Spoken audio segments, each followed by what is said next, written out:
नमस्कार. अडीचच्या बातमीपत्रात मी सुहास धारणे आपलं स्वागत करतो. सुरुवातीला एक नजर ठळक बातम्यांवर. गुजरातमध्ये सुरू असलेल्या अखिल भारतीय पोलीस महासंचालक आणि महानिरीक्षकांच्या संमेलनाला आज पंतप्रधान मार्गदर्शन करणार. शांतता प्रक्रियेवर परिणाम करू शकतील असं कोणतंही भारतविरोधी वक्तव्य न करण्याचा पाकिस्तानच्या पंतप्रधानांचा सहकारी मंत्र्यांना सल्ला. दिल्लीतल्या निर्भया प्रकरणातल्या अल्पवयीन आरोपीच्या सुटकेविरुद्ध दिल्ली महिला आयोगाची सर्वोच्च न्यायालयात याचिका, सुनावणी उद्या. पोलीस दलाचं मनोबल वाढवल्यामुळे राज्यात अपराध आणि अपराध्यांवर वचक बसला, मुख्यमंत्र्यांचं प्रतिपादन. कीर्तनाच्या माध्यमातून समाज जागृती घडवणारे आधुनिक संत गाडगेबाबा यांच्या पुण्यतिथीनिमित्त राज्यात विविध उपक्रम. आणि व्यावसायिक स्पर्धेत हॅट्रिक करणारा विजेंदर सिंग ठरला पहिला भारतीय मुष्टियोद्धा. आणि आता सविस्तर वृत्त. गुजरातमधल्या कच्छच्या रणात आयोजित 3 दिवसांच्या पोलीस संमेलनाला पंतप्रधान नरेंद्र मोदी आज संबोधित करणार आहेत. शुक्रवारपासून सुरू झालेल्या या पोलीस महासंचालक आणि महानिरीक्षकांच्या अखिल भारतीय संमेलनाला पंतप्रधान उपस्थित असून काल पंतप्रधानांनी दहशतवाद आणि महिला सुरक्षा याबाबत वरिष्ठ पोलीस अधिकाऱ्यांकडून माहिती घेतली. देशांतर्गत सुरक्षेचा आढावा घेण्यासाठी देशभरातले 400हून अधिक वरिष्ठ पोलीस अधिकारी उपस्थित आहेत. या संमेलनातल्या विविध सत्रात दहशतवाद, सायबर सुरक्षा, महिला सुरक्षा आणि आपत्ती व्यवस्थापन यावरील सादरीकरण उपयुक्त ठरल्याची प्रतिक्रिया पंतप्रधानांनी ट्विटरवरून दिली.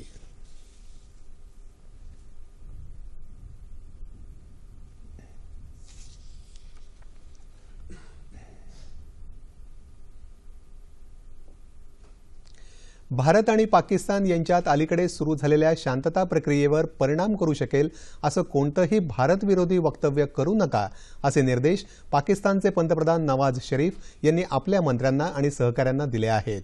शरीफ यांच्या सहकाऱ्यानं डेली नेशन या वृत्तपत्राला ही माहिती दिली. भूतकाळ खडून काढण्यापेक्षा चर्चा पुढे न्यायला चालना देणारी वक्तव्येच फक्त करावीत, असा सल्लाही पाकिस्तानच्या पंतप्रधानांनी दिल्याचं वृत्त आहे. तसंच पंतप्रधान आणि लष्करी नेतृत्व दोघांनाही भारताबरोबर शांततामय संबंध हवे आहेत असल्याचं एका अधिकाऱ्यानं सांगितल्याचं वृत्तात म्हटलं आहे. नवी दिल्लीत झालेल्या निर्भया बलात्कार प्रकरणातल्या अल्पवयीन आरोपीची सुटका आज होणार आहे. हा आरोपी केवळ अल्पवयीन आहे म्हणून त्याला सोडू नये अशी याचिका दिल्ली महिला आयोगानं काल रात्री उशिरा सर्वोच्च न्यायालयात दाखल केली. न्यायालयानं ही याचिका दाखल करून घेतली. उद्या या याचिकेवर सुनावणी होणार आहे. गेली 3 वर्ष या अल्पवयीन आरोपीला सुधारगृहात ठेवण्यात आलं होतं. त्याच्या जीवाला धोका असल्याच्या शक्यतेवरून सुटकेच्या 1 दिवस आधी काल त्याला सुधारगृहातून एका अज्ञात ठिकाणी हलवण्यात आलं आहे.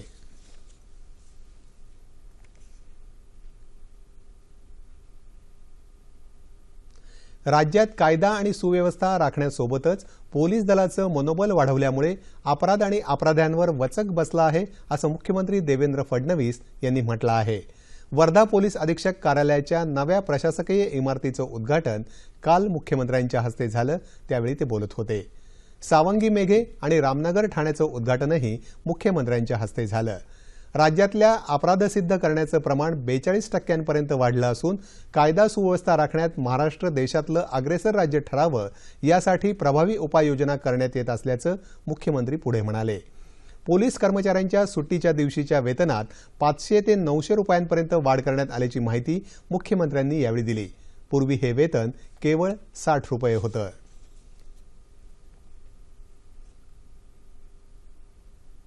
दुष्काळी भागाची पाहणी करण्यासाठी धुळे तालुक्यातल्या वडजाई, सौंदाणे आणि इतर गावांना परिवहन मंत्री दिवाकर रावते आणि शिवसेनेच्या 10 आमदारांनी काल भेट दिली. आत्महत्याग्रस्त शेतकरी कुटुंबांची भेट घेऊन त्यांनी त्यांचं सांत्वन केलं. नंदुरबार जिल्ह्यातही नवापूर आणि नंदुरबार तालुक्यात सहकार राज्यमंत्री दादाजी भुसे यांनी काल दुष्काळी भागाची पाहणी करून ग्रामस्थांच्या समस्या जाणून घेतल्या. अपूर्ण योजना पूर्ण करण्याच्या सूचना त्यांनी अधिकाऱ्यांना दिल्या. भुसे यांनी ग्रामीण भागातल्या दवाखान्यांना भेट देऊन आरोग्य सेवेची माहिती घेतली. तसंच आदिवासी भागातल्या आश्रमशाळांची पाहणीही केली.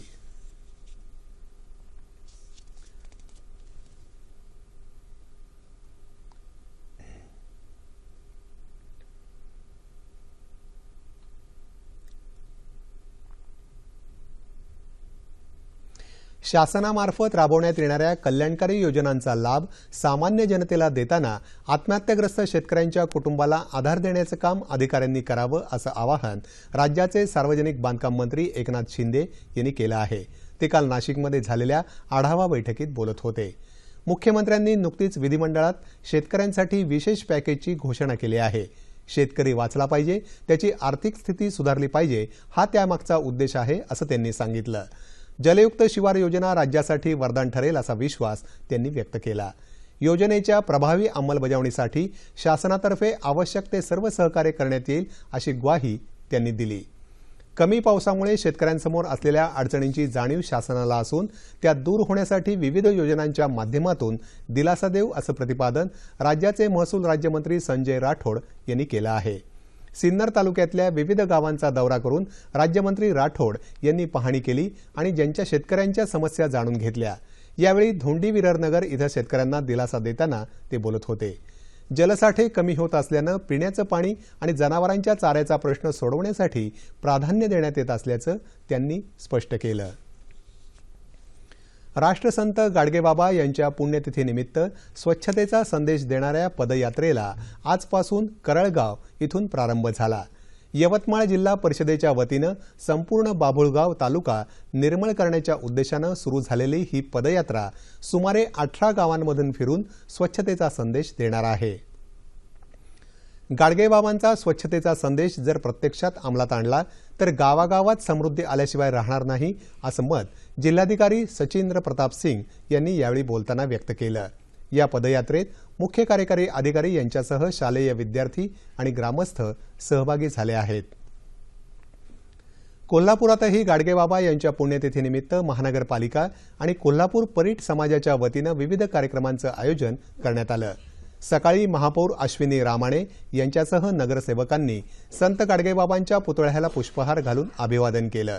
त्यानंतर त्यांच्या पालखीची मिरवणूकही काढली। या निमित्तानं गाडगेबाबांचं समाजकार्य या विषयावर माधवराव पाटील यांचं व्याख्यानही झालं। यावेळी गाडगेबाबांच्या स्मृती जागृत करण्यासाठी महालक्ष्मी मंदिर परिसराची स्वच्छता करण्यात आली। संत गाडगेबाबा यांना अभिवादन करण्यासाठी मुंबई ठाणे परीट धोबी समाजाच्या वतीनं वांद्रे पोलीस ठाणे येथून संदेश यात्रा काढण्यात आली। त्यानंतर संत गाडगेबाबांचं कार्य आणि विचारांचं स्मरण करण्यात आलं। आपल्या कीर्तनातून समाजातील अंधश्रद्धा आणि चुकीच्या प्रथांवर घणाघाती प्रहार करणाऱ्या, स्वतःच्या कृतीतून स्वच्छतेचं महत्त्व बहुजन समाजाला पटवून सांगणाऱ्या संत गाडगेबाबांची आज पुण्यतिथी।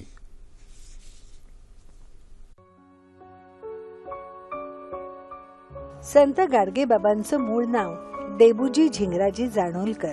अमरावती जिल्ह्यातल्या शेडगाव इथं त्यांचा जन्म झाला।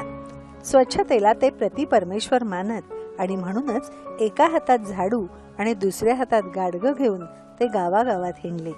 बाबांचं कीर्तन म्हणजे लोकसंवादाचं एक उत्तम उदाहरण। अशिक्षित आणि अंधश्रद्धेच्या गर्तेत अडकलेल्या लोकांना आपल्या कीर्तनातून त्यांनी मानवतेचा संदेश दिला। दारूमुळे संसाराची स्वतःची होणारी वाताहत, अशिक्षितपणामुळे ओढवणारी दैन्यावस्था त्यांनी कीर्तनाद्वारे लोकांसमोर मांडली। कोंबडी बकरी बळी देऊन देव कधीही प्रसन्न होणार नाही। कष्ट केल्याशिवाय, योग्य शिक्षण घेतल्याशिवाय समाजात शहाणं म्हणून जगता येणार नाही। देव मंदिरात नाही तर जित्या जागत्या माणसांमध्ये आहे, असे मौलिक विचार त्यांनी अशिक्षित समाजापुढे मांडले आणि त्याकरता संपूर्ण आयुष्य वेचलं। त्यांच्या कीर्तनामुळे, समाज प्रबोधनामुळे धनिकांकडून मिळणाऱ्या पैशातील कपर्दिकही स्वतः करता न घेता त्यातून त्यांनी नाशिक, पंढरपूर, पुणे, आळंदी इथे विविध शैक्षणिक संस्था, धर्मशाळा, दवाखाने आणि मुक्या प्राण्यांकरता निवारे बांधले। साधी राहणी, कठोर परिश्रम आणि गरिबांची निस्वार्थी सेवा गाडगेबाबांनी आयुष्याच्या अखेरच्या क्षणापर्यंत केली। 20 डिसेंबर 1956 रोजी या थोर समाज सुधारक संतांचं निधन झालं। सांगलीतल्या कृष्णा नदीकाठावर आज स्वच्छता अभियान राबवण्यात आलं। राज्यपालांनी स्वच्छता दूत म्हणून नेमणूक केलेल्या नानासाहेब धर्माधिकारी प्रतिष्ठानच्या वतीनं ही मोहीम राबवण्यात आली। या अभियानात ग्रामीण आणि शहरी भागातले नागरिक मोठ्या संख्येनं सहभागी झाले होते। राज्यात अनेक ठिकाणी स्वच्छता अभियान राबवण्यात येत असून, या अभियानाला नागरिकांचा चांगला प्रतिसाद मिळत आहे।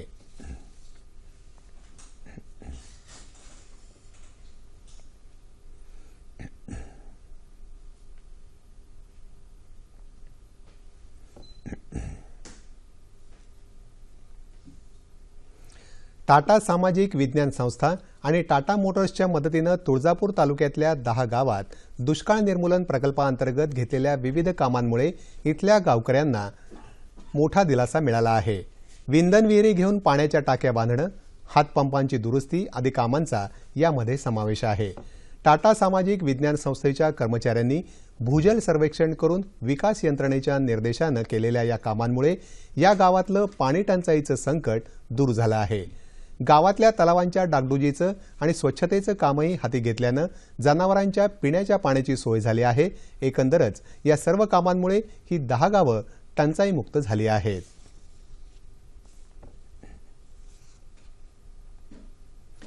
महावितरण कंपनीच्या वतीनं धुळे जिल्ह्यात 14 ते 20 डिसेंबरपर्यंत ऊर्जा संवर्धन सप्ताह राबवण्यात येत आहे. वीज ग्राहकांनी विजेची बचत करावी असा संदेश देणारी जनजागृती रॅली आज शहरातून काढण्यात आली.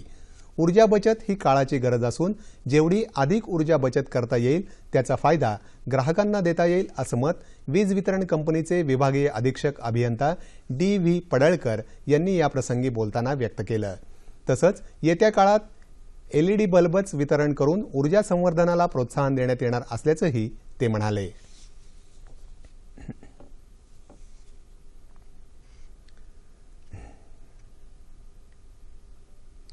नव्यानं निर्माण होणाऱ्या तंत्राचा फायदा शेवटच्या घटकापर्यंत झाल्यास भारत नक्कीच विकसित देश होण्यास मदत होईल असं मत ज्येष्ठ शास्त्रज्ञ रघुनाथ माशेलकर यांनी व्यक्त केलं.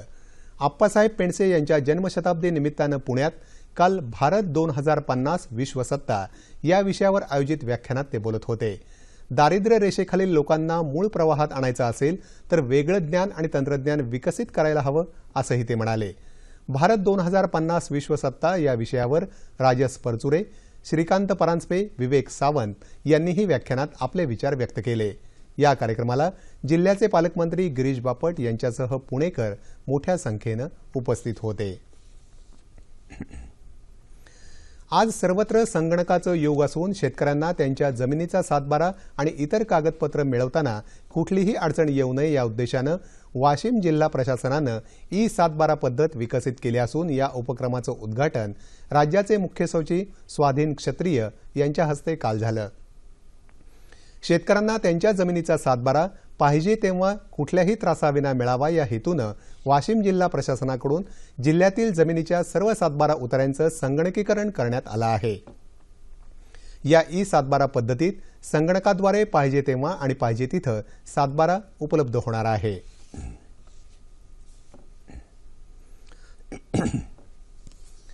महाराष्ट्र राज्य राजपत्रित अधिकारी महासंघातर्फे राबवण्यात येणाऱ्या पगारात भागवा या भ्रष्टाचार विरोधी अभियानाची मुहूर्तमेढ बीड जिल्ह्यात रोवण्यासाठी काल बीड इथं एका बैठकीचं आयोजन करण्यात आलं होतं. आगामी 2 वर्षात राज्यात कर्मचारी स्तरावर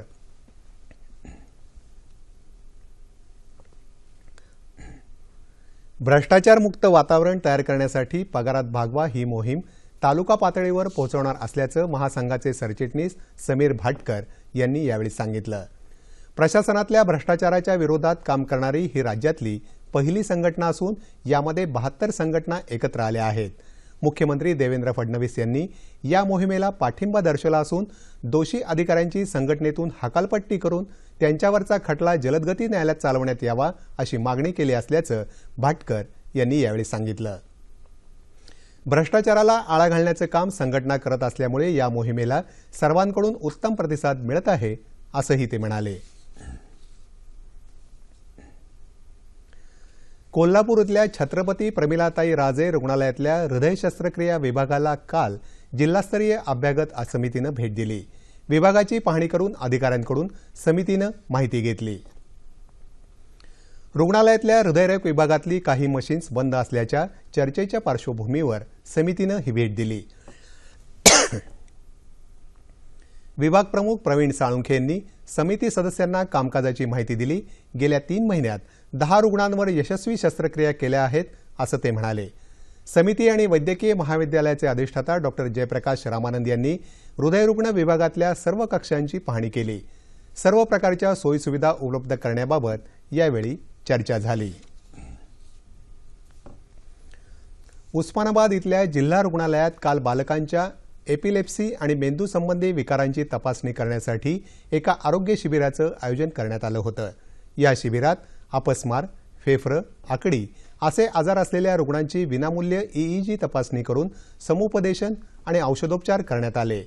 शालेय आणि अंगणवाडीतल्या बालकांसाठी राष्ट्रीय ग्रामीण आरोग्य मोहिमेअंतर्गत हे शिबिर आयोजित करण्यात आलं होतं। मुंबई आणि पुण्यातले तज्ज्ञ डॉक्टर या शिबिरात सहभागी झाले होते।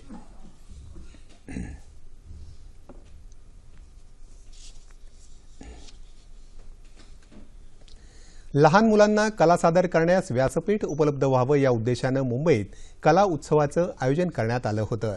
इंडियन हेरिटेज सोसायटीनं आयोजित केलेल्या या महोत्सवात लहान मुलांनी सांस्कृतिक गायनासह लावणी, कथ्थक अशा विविध प्रकारची नृत्य सादर केली।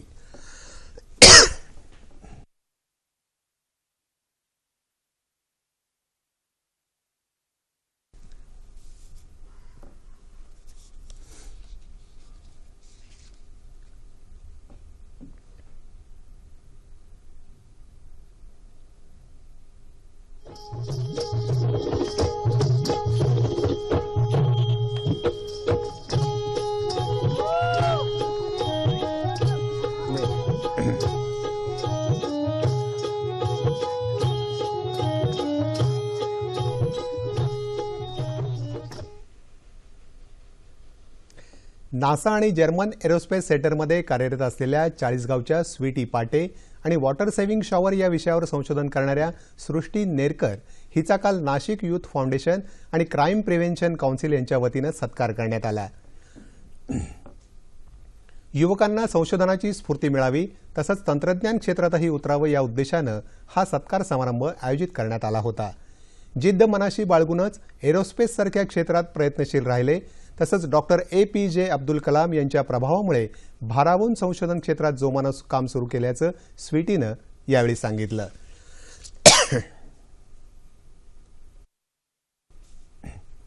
धुळे जिल्हा विधी सेवा प्राधिकरण आणि वकील वर्ग यांच्या वतीनं राज्यात प्रथमच पर्यावरणाच्या रक्षणासाठी धुळे न्यायालयाचे सर्व न्यायमूर्ती आणि वकील तसंच कर्मचारी यांनी काल सायकल रॅली काढली। घाला प्रदूषणाला आळा आणि मोटार वाहनाचा वापर टाळा अशा घोषणा कर्मचाऱ्यांनी दिली। यावेळी जिल्हा न्यायाधीश RR कदम यांनी उपस्थितांना मार्गदर्शन केलं।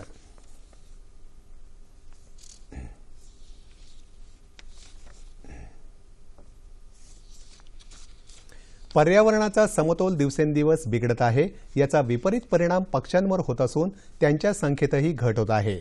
त्यामुळे पक्ष्यांचं संरक्षण करण्याची गरज वन्यजीव अभ्यासक डॉक्टर गजानन वाघ यांनी काल वाशिम इथं व्यक्त केली। 16व्या विदर्भ पक्षी मित्र संमेलनाच्या उद्घाटन प्रसंगी ते बोलत होते। गजानन वाघ यांच्यासह किशोर रिठे, डॉक्टर जयंत वडतकर आणि डॉक्टर अनिल पिंपळापुरे यांनी विविध पक्ष्यांसंबंधी सविस्तर माहिती या संमेलनामध्ये दिली। छायाचित्रकला, घरटं या चित्रप्रदर्शनासह विविध पुस्तकांचे स्टॉलही या संमेलनामध्ये लावण्यात आले होते। वत्स्यगुल्म जैवविविधता संवर्धन संस्था आणि SMC शिक्षण प्रसारक मंडळाच्या वतीनं हे संमेलन आयोजित करण्यात आलं होतं।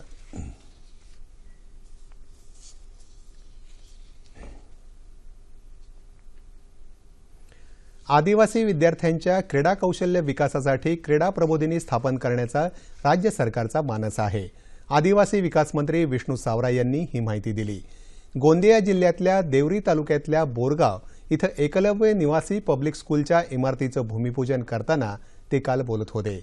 आदिवासी विभागाच्या 206 आश्रमशाळा आणि वसतिगृहांच्या इमारत बांधकामाला मंजुरी मिळाली असून मार्च 2016 अखेरपर्यंत 80 शाळा वसतिगृहांचं बांधकाम पूर्ण होणार असल्याची माहिती सावरा यांनी यावेळी दिली। आदिवासी विद्यार्थ्यांनी लावलेल्या विविध स्टॉल्सना सावरा यांनी भेट दिली आणि विद्यार्थ्यांचं कौतुक केलं।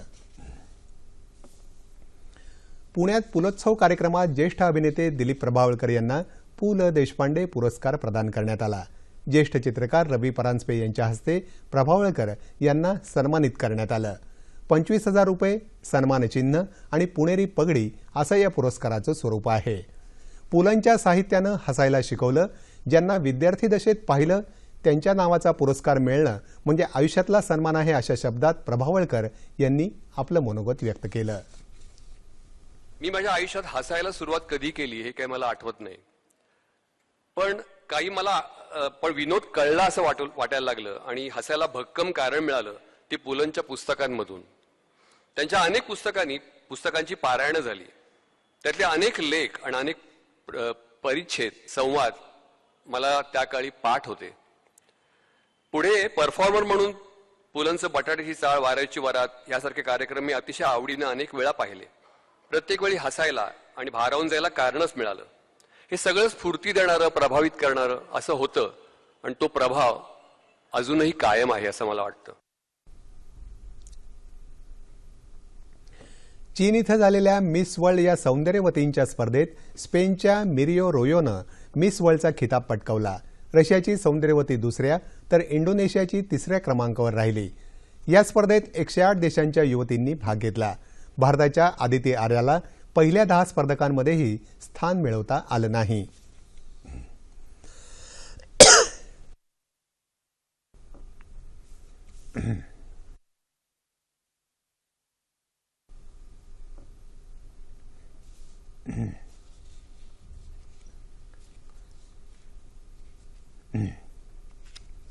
संस्कृत भारती या संस्कृत संभाषण वर्ग आयोजित करणाऱ्या संस्थेचं कोकण प्रांत अधिवेशन येत्या 24 आणि 25 डिसेंबर रोजी पनवेल इथं होणार आहे. विद्याविहार इथल्या राष्ट्रीय संस्कृत संस्थांमधील प्राध्यापक डॉक्टर देवदत्त सरोदे यांच्या अध्यक्षतेखाली हे अधिवेशन होणार असून पनवेलचे आमदार प्रशांत ठाकूर स्वागताध्यक्ष आहेत.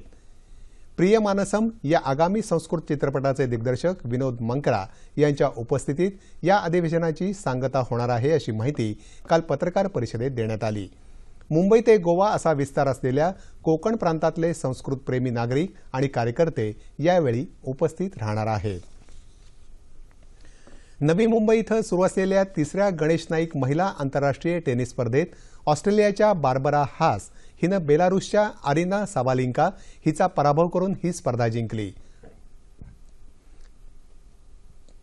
काल झालेल्या अंतिम सामन्यात हास हिनं साबलिंका हिचा 7-6, 7-6 अशा 2 सरळ सेट्समध्ये पराभव केला.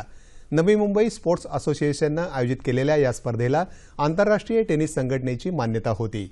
22 देशातल्या 80 मानांकन प्राप्त महिला टेनिसपटू या स्पर्धेत सहभागी झाल्या होत्या. यात 6 भारतीय टेनिसपटूंचा सहभाग होता.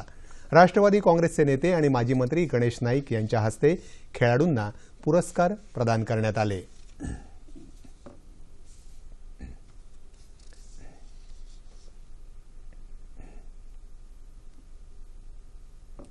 व्यावसायिक मुष्टियोद्धा स्पर्धेत विजेंदर सिंगनं सलग तिसऱ्यांदा विजय मिळवला आहे. हा विक्रम करणारा तो पहिलाच भारतीय मुष्टियोद्धा आहे. मँचेस्टर इथं त्यानं बल्गेरियाच्या सामेटवर विजय मिळवत हा विक्रम केला.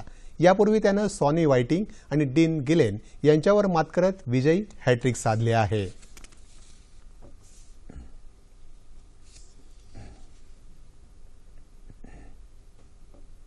हवामान. देशातल्या अनेक भागात तापमानात घट होऊ लागली आहे. पठारी भागात सर्वात किमान तापमान हरियाणातल्या नारनौल इथं 2 अंश सेल्सिअस इतकं नोंदलं गेलं. राज्यात सर्वात किमान तापमान मालेगाव इथं 13 अंश सेल्सिअस इतकं नोंदलं गेलं. येत्या 24 तासात विदर्भात तुरळक ठिकाणी पाऊस पडेल तर याच काळात इतरत्र हवामान प्रामुख्यानं कोरडं राहील असा अंदाज हवामानशास्त्र विभागानं वर्तवला आहे. ठळक बातम्या पुन्हा एकदा. गुजरातमध्ये सुरू असलेल्या अखिल भारतीय पोलीस महासंचालक आणि महानिरीक्षकांच्या संमेलनाला आज पंतप्रधान मार्गदर्शन करणार. शांतता प्रक्रियेवर परिणाम करू शकतील असं कोणतंही भारतविरोधी वक्तव्य न करण्याचा पाकिस्तानच्या पंतप्रधानांचा सहकारी मंत्र्यांना सल्ला. दिल्लीतल्या निर्भया प्रकरणातल्या अल्पवयीन आरोपीची सुटकेविरुद्ध दिल्ली महिला आयोगाची सर्वोच्च न्यायालयात याचिका, सुनावणी उद्या. पोलीस दलाचं मनोबल वाढवल्यामुळे राज्यात अपराध आणि अपराध्यांवर वचक बसला, मुख्यमंत्र्यांचं प्रतिपादन. कीर्तनाच्या माध्यमातून समाज जागृती घडवणारे आधुनिक संत गाडगेबाबा यांच्या पुण्यतिथीनिमित्त राज्यात विविध उपक्रम. आणि व्यावसायिक स्पर्धेत हॅट्रिक करणारा विजेंदर सिंग ठरला पहिला भारतीय मुष्टियोद्धा. याबरोबरच हे बातमीपत्र संपलं. पुन्हा भेटूयात संध्याकाळी 7 वाजता सह्याद्री वाहिनीवर.